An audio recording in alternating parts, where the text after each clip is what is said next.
हाँ तो दोस्तों, आज की पढ़ाई हम स्टार्ट करते हैं क्लास 11th प्रश्नावली 12.2 का क्वेश्चन नंबर 1 का पॉइंट 2।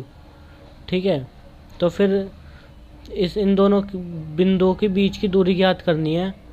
ठीक है, तो फिर बिंदु के बीच की दूरी ज्ञात करने का एक सूत्र होता है, लेकिन मैं पहले आपको बता दूं यहाँ से ऐसे इस तरीके से करना है आंसर।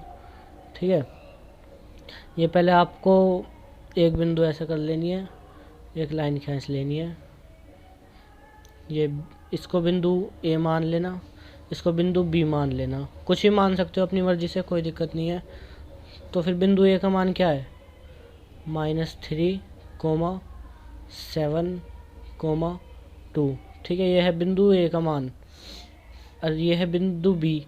तो बिंदु बी का मान क्या हो गया, 2,4, -1। यह है बिंदु बी का मान। तो फिर एक सूत्र होता है दो बिंदुओं के बीच की दूरी ज्ञात करने का। ये ए बी है, ये हम ए से बी की दूरी ज्ञात कर रहे हैं, तो आप ए से बी को लिख लीजिए ऐसे, ए बी। ठीक है, इजिकल्स टू रूट के अंदर रूट खींच लीजिएगा एक बड़ा सा, और सूत्र लिखना है उसके अंदर। ये सूत्र होता है दो बिंदुओं के बीच की दूरी ज्ञात करने का, x2 - x1 का whole square plus bracket open y2 - y1 का whole square plus bracket open z2 - z1 का होल स्क्वायर। ये ब्रैकेट पूरा जाएगा। ठीक है, ये रूट वाला लाइन पूरी जाएगी। तो फिर ए बी, अब हमें इन मानों को रखना है इस फॉर्मूले में।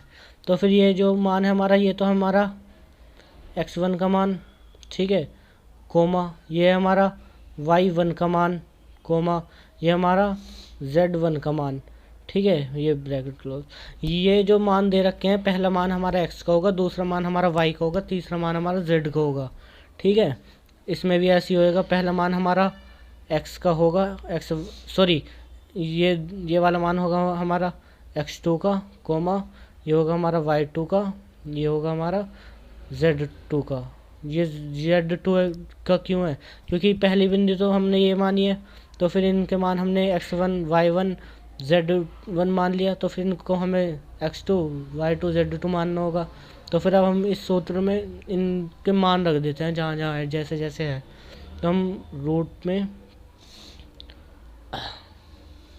ठीक है, ब्रैकेट ओपन, ये ब्रैकेट है, x2 का मान क्या है, x2 का मान क्या है यहाँ देख लेते हैं, ये रहा x2 का मान है हमारा 2। फिर है माइनस, ये है देखो सूत्र का माइनस है, ये सूत्र का। ठीक है, और x1 का मान क्या है हमारा, x1 का मान है हमारा -3। तो जब ये -3 यहाँ पर आएगा, तो एक माइनस तो हमारा इसका है सूत्र का, और एक माइनस हो जाएगा प्लस का, एक माइनस हो जाएगा हमारा जो हम मान दे रखा है। तो माइनस माइनस क्या हो जाएगा हमारा, माइनस माइनस प्लस हो जाएगा।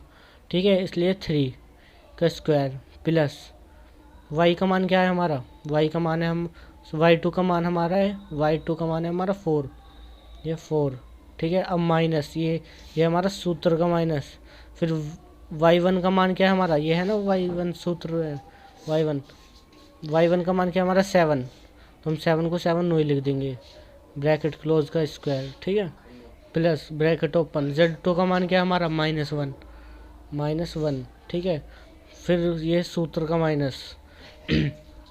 अब z1 का मान क्या है हमारा, z1 का मान है हमारा 2। ठीक है, तो हम 2 को 2 नहीं लिख देंगे। तब हम इसे आगे नीचे देख लेते हैं, ये हमारी ए बी,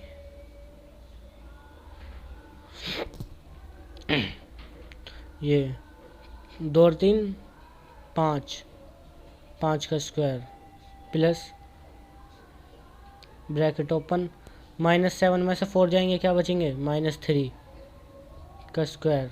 ठीक है, प्लस माइनस माइनस क्या हो जाएगा, माइनस माइनस प्लस हो जाएगा, लेकिन साइन का किसका आएगा, माइनस का ही आएगा। 2 और 1 3। ठीक है, यह ब्रैकेट क्लोज। जब माइनस माइनस आपस में जुड़ेंगे तो फिर वे जुड़ तो जाएंगे, लेकिन साइन माइनस का ही आएगा। ए बी, ठीक है। ब्रैकेट ये रूट चल रहा है हमारा। 5 का स्क्वायर क्या होता है हमारा 25 प्लस -3 का स्क्वायर क्या होगा हमारा 3 का स्क्वायर हो जाएगा हमारा 9। और ये 9 प्लस का ही बनेगा। पता है क्यों बनेगा प्लस का? ये मैं थोड़ा सा यहाँ पर रफ दिखा देता हूँ, जो आपको नहीं करना है। ये रफ है RF, ठीक है।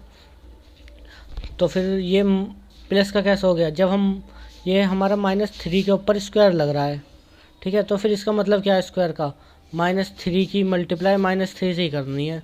तो फिर 3 की मल्टीप्लाई 3 से करेंगे 9, और जब माइनस की मल्टीप्लाई माइनस से ही करते हैं तो फिर वो संख्या आ जाती है प्लस में।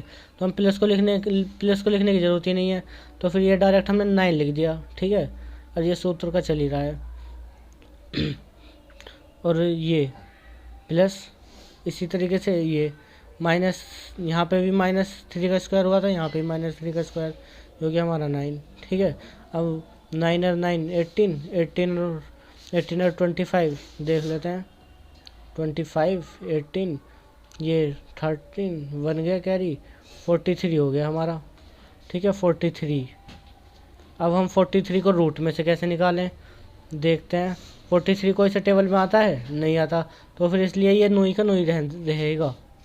अगर ये किसी के टेबल में आता तो फिर मैं आगे सॉल्व करता भी, लेकिन ये यहीं तक होएगा, यहीं तक है सवाल, ठीक है। आंसर अच्छे से प्रैक्टिस करिए। Good bye.